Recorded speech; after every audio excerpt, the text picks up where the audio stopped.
My name is Linda Harper. I am 35 years old. I graduated from the School of Medicine at Stanford University in California. My student years were far from easy. My father left my mother while I was still in my first year of university. I lived with my mother after that. She worked as a cook in one of the city's restaurants. To help support our household, I went to that same restaurant every day after classes and worked as a waitress. The pay was low, but with effort and discipline, I managed to get by. Still, the real difficulties didn't begin until my final year at university. There was one subject that changed the atmosphere the moment its name was mentioned: clinical psychology. The course was taught by Dr. Margaret Lawson, a woman known for her arrogance, her rigid expectations, and her tendency to forget what fairness toward students looked like. To me, she was more than just a professor. It felt as though she had turned me into a personal challenge, testing me with every question I asked and every answer I gave. My written assignments were consistently graded low. None of my responses were ever considered correct. The issue wasn't my knowledge. The issue was her attitude. Without earning her approval, passing her course was nearly impossible. I wasn't the first student to face this problem. Some had even graduated a year late because of her. But I believed there had to be a way out. One morning, as soon as I arrived at the faculty building, I submitted a formal request to the dean's office, asking to take the exam for this course with a different professor. My request was reviewed, and the following week I was scheduled to take the exam with Dr. Richard Bennett instead. I remember clearly one day when I ran into Dr. Margaret Lawson in the hallway. The moment she saw me, she slightly pursed her lips and gave me a cold stare. Her voice was rushed, but laced with mockery. "Linda Harper, I hear you chose another professor for your exam," she said. "I'm just focusing on my studies," I replied briefly, trying to walk past her, but I could feel her eyes following me. "Studying? Ha!" she said, dragging out the word as if to test me. "Your preparation will never be enough. You're not meant for this field." I looked at her with a calm, cold steadiness in my eyes. "Everything will be evaluated objectively in the end, Professor," I said. Dr. Lawson froze for a brief moment. Then she gave a slight nod and walked away, her expression a strange mix of restrained irritation and a faint, wounded smile. 9 years passed after that encounter. I was now working at Pacific Horizon Clinic. That night, I was on duty. Around midnight, an emergency patient was brought in, an elderly woman with shortness of breath, dangerously high blood pressure, and an irregular heart rhythm. Her face was tense, and there was a slight tremor in her hands. I began immediately. I approached her calmly and with quiet determination. "Take a deep breath," I said gently. "Everything is under control now." I monitored her heart rhythm, prepared medication to stabilize her blood pressure, and applied mild relaxation techniques to reduce her stress. I placed my hands lightly on her shoulders and guided her through slow breathing exercises, carefully releasing the tension in her body. I asked her to lie back and rest. As the hours passed, her condition gradually stabilized. Her breathing became rhythmic. The tremor in her hands faded. Her eyes softened, finally at ease. I stood beside her silently, observing every movement, intervening only when necessary. Yet her face felt strangely familiar. She resembled Margaret Lawson, the professor who had once made my exams a living nightmare. Perhaps she was a relative, a sister, maybe. Or perhaps just someone who looked similar. People often do. The patient soon drifted into sleep. I told the nurse I would return shortly and stepped out of the room, taking her admission documents with me. The moment I looked at the first page, I stopped cold. The name written there was unmistakable: Margaret Lawson. Her face came back to me in full clarity. She had aged significantly, so much that I hadn't recognized her at first. Perhaps she had endured a serious illness. For a brief moment, my mind slipped back in time, and I heard her voice again, repeating the words she had once said to me: "You're not meant for this field." But this was not the time for those thoughts. I was a doctor now. As someone who had taken the Hippocratic Oath, what happened years ago, personal grievances, pride, injustice held no meaning in this moment. My duty was clear: to protect life, to treat and heal patients regardless of who they were, what they had done, or who they used to be. Every breath, every rhythm, every heartbeat, all of it demanded my full attention. In that moment, I understood something deeply. True professional strength is not found in knowledge alone. It lies in calm resolve, compassion, and discipline, in leaving the weight of the past behind, setting aside personal emotion, and standing firmly in service of life itself. That was my true test. Everything seemed to have calmed down until the monitor suddenly let out a sharp alarm. Her blood pressure dropped. Her heart rhythm became erratic. Her breathing grew shallow, almost silent. The patient lay motionless in the room. "Emergency! Dr. Harper!" the nurse shouted in panic. I rushed in immediately. I forced myself to remain calm, though every drop of adrenaline in my body was surging. The patient was breathing in short, exhausted gasps. Her eyes were half open, filled with a mix of fear and weakness. Her hands hung limp over the edge of the bed, completely still.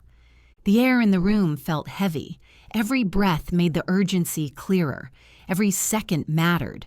One wrong move could cost a life. I took a deep breath and centered myself.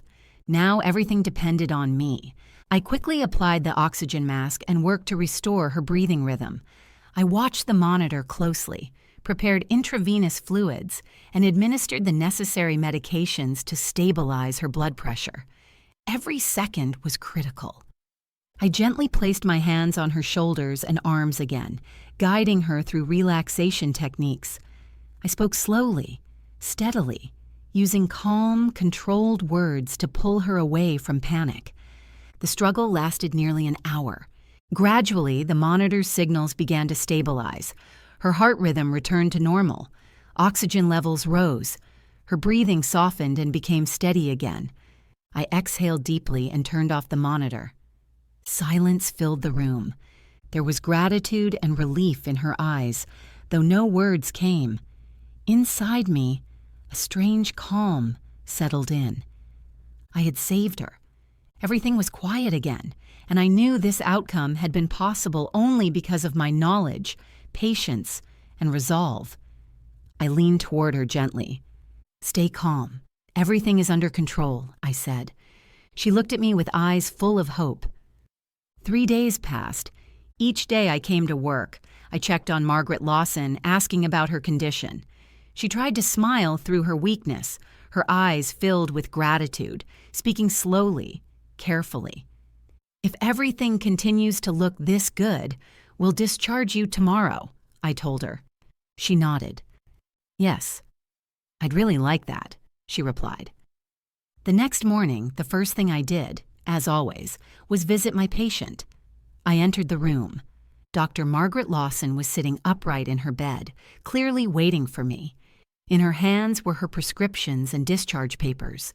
As I asked how she was feeling and turned to leave, she suddenly looked at me closely and spoke.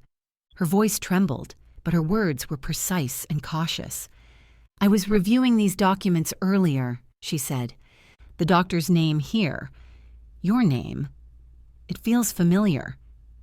She fixed her eyes on my face. "I taught at Stanford Medical School," she continued. "I once had a student with the exact same name. I remember it clearly, because I failed her in an exam. She chose another professor instead of me, and I was the reason." She paused, searching her memory. "I've been trying to recall. That student, was it you?" I lowered my eyes. My breath shortened slightly as I heard her words. "Yes," I said quietly. "That student was me." Dr. Lawson's face went pale, as if the weight of years had suddenly collapsed onto her. Her voice shook, her eyes filled with shock and shame. I was unfair to you, my child," she whispered. "Please forgive me." In that moment, everything from the past, resentment, injustice, pride, silent battles, crumbled in the face of calm professionalism. I looked at her steadily, took a breath, and said, "Perhaps you were unfair to Linda Harper, the student. But today I am Linda Harper, the doctor. My duty was to heal you, and I'm grateful I was able to do that. I failed you in an exam, she whispered, and you saved my life. I owe you. No, Professor, I replied. You don't owe me anything. How can that be? When you failed me, I grew stronger. I learned to fight, to stand up for myself, not to break. If you had opened the door for me back then, perhaps I wouldn't be the doctor standing here today. She fell silent. You taught me a life lesson, I continued, and the past belongs in the past now. Please rest easy. No, my child, she said softly. I cannot remain in your debt. As I said, I replied, taking her hands and helping her stand, you are not indebted to me. After a short preparation, I respectfully saw her off from the hospital. 3 days later, around midday, I received a call from a local law office. They informed me that a private individual had requested the transfer of $200,000 into my bank account, and that my presence was required for legal formalities. When I asked for the reason, they requested that I come in. 2 hours later, I entered the office and found Dr. Margaret Lawson sitting there. She told me she had no heirs. This, she said, was how she wished to repay her debt. Otherwise, her conscience would never be at peace. I refused. I told her I had treated her as a doctor and that anyone else in my position would have done the same. Dr. Lawson lowered her head. Her hands trembled. Her fingers intertwined tightly. This was not the woman whose voice once silenced lecture halls. This was an elderly, retired woman, crushed by regret, carrying the weight of years. Linda, she finally said in a hoarse voice, back then I measured power not by knowledge, but by position. I tried to break you, but you didn't break. She looked up at me. By saving me, you didn't just save my life. You awakened my conscience. This money, it isn't gratitude. It's my delayed confession. I took a deep breath. I had to choose my words carefully. Dr. Lawson, I said calmly but firmly, you were once my professor. But that day in the hospital, I didn't see you as a teacher. I saw you simply as a human being. When I saved you, I didn't think about the past, not the exam, not the injustice, not what you put me through. I did my job, and anyone in my position would have done the same. She lifted her head. Her eyes were filled with tears. But not everyone would forgive, Linda. I didn't forgive, I said softly.